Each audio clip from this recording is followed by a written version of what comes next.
রাহে নাজাত মাসলা মাসাইল মুফতি মুস্তাফা কামাল সাবস্ক্রাইব না।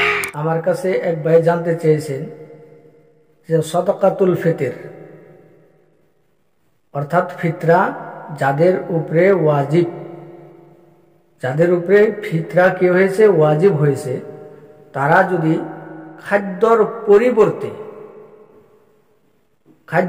পরিবর্তে যদি খাদ্যর মূল্য দিয়ে যদি আদায় করতে চায়, ফিতরাকে যদি কি করতে চায় আদায় করতে চায়, তাদের ফিতরা কি আদায় হবে না হবে না, এটা হলো ওনার প্রশ্ন।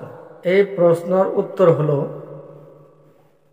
যে সাদাকাতুল ফিতর অর্থাৎ ফিতরা যাদের উপরে ওয়াজিব হয়েছে, তারা যদি এই ফিতরাকে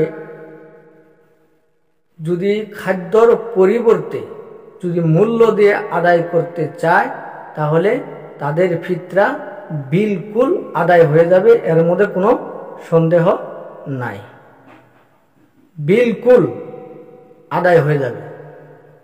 খাদ্যর পরিবর্তে মূল্য দিয়ে বিলকুল আদায় হয়ে যাবে, এর মধ্যে কোনো কি নাই, সন্দেহ নাই।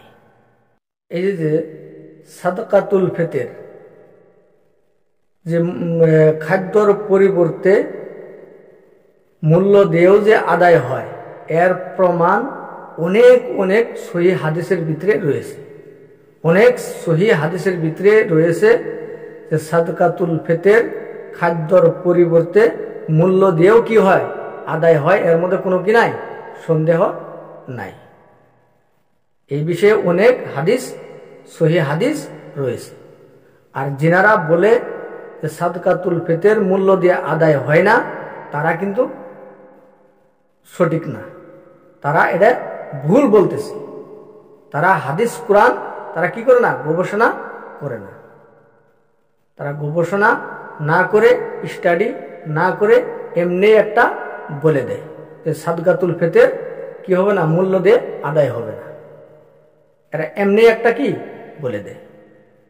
এদের কথা কি করা যাবে না, ধরা যাবে না, এদের কথা শোনা যাবে না, এদের কথা মানা যাবে না। সাদাকাতুল ফিতর খাদ্যর পরিবর্তে মূল্য দিয়ে আদায় করাই উত্তম। সাদাকাতুল ফিতর খাদ্যর পরিবর্তে মূল্য দিয়ে আদায় করাই কি উত্তম।